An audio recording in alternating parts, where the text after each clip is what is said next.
की थैली की पथरी, gallstones, gallbladder stones, ये एक कॉमन बीमारी है। ये रादर ऐसे बोलूं कि अनकॉमन बीमारी नहीं है। आपने जरूर सुना होगा, आपके किसी जानकार को पित्त की थैली की पथरी रही होगी, गॉल स्टोन रहे होंगे, उनको दर्द उठा होगा, जिसके लिए एक लैप्रोस्कोपिक कोलेसिस्टेक्टमी या लेजर द्वारा, कॉमन भाषा में अगर हम बोलें तो, पित्त की थैली का ऑपरेशन भी किया गया होगा। आज हम बात करेंगे इसी ऑपरेशन के बारे में। इस ऑपरेशन के बाद मेरे को क्या करना है या क्या नहीं करना है। नमस्कार, मैं डॉक्टर नीरज गोयल, मैं जीआई सर्जन हूँ, Delhi institute gastro sciences Delhi से। आज हम बात करने वाले हैं इसी चीज के ऊपर, गॉल ब्लैडर सर्जरी के ऊपर। I would request you to please subscribe to this channel so that you can get more and more information about GI disorders and the surgical steps for your GI disorders. नमस्कार।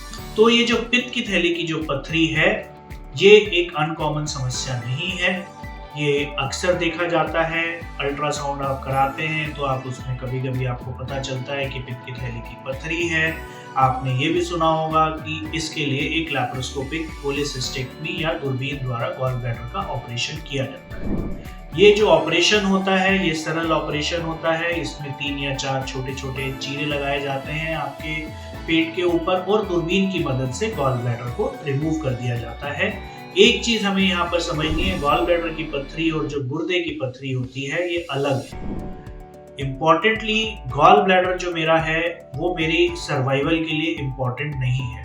Gall bladder जो मेरा काम करता है, gall bladder मेरा right side पे स्थित होता है, लिवर के नीचे स्थित होता है। ये जो काम करता है वो करता है फैट डाइजेशन के अंदर। जो भी आप वसा या चर्बी जो भी आप खाते हैं उसको डाइजेस्ट करने में ये आपकी हेल्प करता है। जब भी आप लेते हैं तो इसके अंदर जो स्टोर्ड बाइल होता है वो आपका कॉन्ट्रैक्ट करके इंटेस्टाइन में जाता है और फैट डाइजेशन में हेल्प करता है। तो अब आप इसको अपने आप ही समझ सकते हैं कि अगर मैंने गॉल ब्लैडर आपका वहां से हटा दिया है तो अब उसकी स्टोरेज की कैपेसिटी वहां पर नहीं है। तो ये जो मेरा पित्त है, ये जो मेरा बाइल है, वो डायरेक्टली आपकी स्मॉल इंटेस्टाइन में जाना शुरू होता है। और एक पित्त की एक कैरेक्टरिस्टिक होती है कि अगर वो लगातार उसमें जाता जा रहा है तो वो वाटर की एब्जॉर्प्शन को कम करता है। जब वो वाटर की एब्जॉर्प्शन को कम करता है बड़ी आंत में जाके, तो वहां पर आपको लूज मोशंस या उसकी स्टूल की फ्रीक्वेंसी बढ़ जाती है। लूज मोशंस हो भी सकते हैं या बंधी हुई लैट्रिन भी आपको आ सकती है, पर ज्यादा बार जाना पड़ता है। Means it increases the frequency of your stools. ये टेम्पोरेरी फिनोमिनन होता है। धीरे धीरे जैसे जैसे आपकी इंटेस्टाइन जो होती है वो इसको अडेप्ट कर लेती है, तो आपकी ये जो भी डायरिया की टेंडेंसी होती है, लूज मोशंस की या इंक्रीज फ्रीक्वेंसी ऑफ स्टूल्स की, तो वो सेटल हो जाती है। अब जब ये मेरे को टेंडेंसी है तो मेरे को कुछ चीजों का ध्यान रखना है कि इस पित्त की थैली के ऑपरेशन के बाद मुझे क्या खाना है या क्या नहीं खाना है। तो जैसे हम इसका ऑपरेशन करते हैं, मैं जब भी इसका ऑपरेशन करता हूं तो उसके बाद मैं अपने मरीजों को सलाह देता हूं कि आप पहले 1 से 2 दिन जो होता है लिक्विड डाइट लीजिए। लिक्विड डाइट का मतलब है कि आप अपना जूस, सूप, चाय, दूध वगैरह आप आराम से ले सकते हैं। आप पहले 1 या 2 दिन लिक्विड डाइट लीजिए, साथ के साथ थोड़ा अपना सॉफ्ट डाइट। सॉफ्ट डाइट मतलब दलिया और खिचड़ी।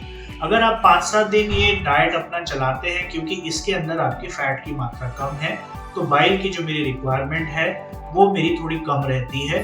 तो आपको जो भी प्रॉब्लम है, जो भी डायरिया वाली या जो भी दूसरी दिक्कतें थी, वो कम हो जाती है। धीरे धीरे आप 10-15 दिन के बाद आप अपनी डाइट के अंदर फैट भी इंट्रोड्यूस कर सकते हैं। इनफैक्ट बहुत सारे पेशेंट्स हमारे को बताते हैं कि भाई मेरे को पहले फैट खाने से दर्द होता था, पर अब मेरे को फैट खाने में कोई समस्या नहीं है। तो आप फैट भी ले सकते हैं, पर एक लिमिटेड मात्रा में, क्योंकि फैट के अपने नुकसान अलग होते हैं। तो इम्पोर्टेंटली पहले 1 से 2 दिन लिक्विड डाइट पर जोर दीजिए, साथ ही साथ अपना सॉफ्ट डाइट लीजिए, दलिया खिचड़ी। 3-4 दिन फर्दर दलिया खिचड़ी को रखिए और फिर उसके बाद अपना नॉर्मल डाइट मतलब रोटी चपाती पर आ जाइए। अब इम्पोर्टेंट चीज यहाँ पर आती है कि और आपने क्या खाना है। अगर हम स्पेसिफिक चीजों की बात करते हैं तो मेरे को फ्रूट्स अच्छे से लेने हैं। मैं जूसेस की बात नहीं कर रहा हूँ, होल फ्रूट्स की बात कर रहा हूँ। अपना फाइबर इनटेक अच्छा रखिए। फाइबर मतलब होल ग्रेन्स लीजिए। अपने फ्रूट्स में आपको अच्छे से फाइबर मिल जाएगा। ये वाली चीजें आप अच्छे से लीजिए, तो मेरा जो गट का जो सिस्टम है, मेरी जो इंटेस्टाइन का जो सिस्टम है, वो अच्छे से बना रहेगा और मेरे को ये समस्याएं कम होंगी।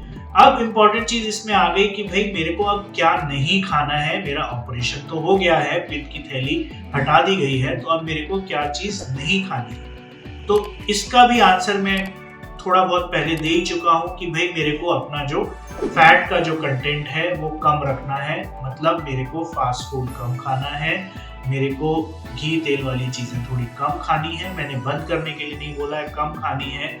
क्रीम्स कम खानी है, मेरे को आइसक्रीम से थोड़ा सा परहेज करना है। कभी कभी आप डेफिनेटली हर चीज ले सकते हैं। नॉन वेजिटेरियन डाइट जो है, जिसके अंदर ज्यादा स्पाइसेस हैं या जिसके अंदर आपका ज्यादा फैट है, उसको थोड़ा अवॉइड करना है। बाहर की चीजें नहीं खानी है, फास्ट फूड कम से कम रखना है। अपना जो मिर्च मसाले वाली चीजें होती हैं, स्पाइसी फूड से भी थोड़ा बचना है। तो कुल मिलाकर अगर आप देखते हैं तो ये जो गॉल ब्लैडर की जो आपकी सर्जरी हो गई है, पित्त की थैली की पथरी के लिए जो आपकी सर्जरी हो गई है, उसके बाद जो आपकी डाइट है मोर और लेस आपकी डाइट सेम रहती है, पर उसको आप धीरे धीरे फेसेस में आपको इंक्रीज करना है। Initially liquid, soft diet and then normal diet. कुल मिलाकर पित्त की थैली के पथरी के ऑपरेशन की अगर हम बात कर रहे हैं तो ये एक बड़ा कॉमन ऑपरेशन है, अच्छे से होता है। और इसके बाद के जो परहेज हैं वो कुछ दिनों के लिए होते हैं, हफ्ता 8-10 दिन के लिए। उसके बाद आप अपना नॉर्मल डाइट आराम से ले सकते हैं। इसमें किसी भी भ्रम में नहीं रहिए कि भाई ये नहीं खाना या वो नहीं खाना। एक लिमिटेड मात्रा में फैट को रिस्ट्रिक्ट करके, मिर्च मसाले रिस्ट्रिक्ट करके आप सारी चीजें ले सकते हैं। So any further information, I would suggest to subscribe to our channel once again, and please share this video so that other people can also gain from this.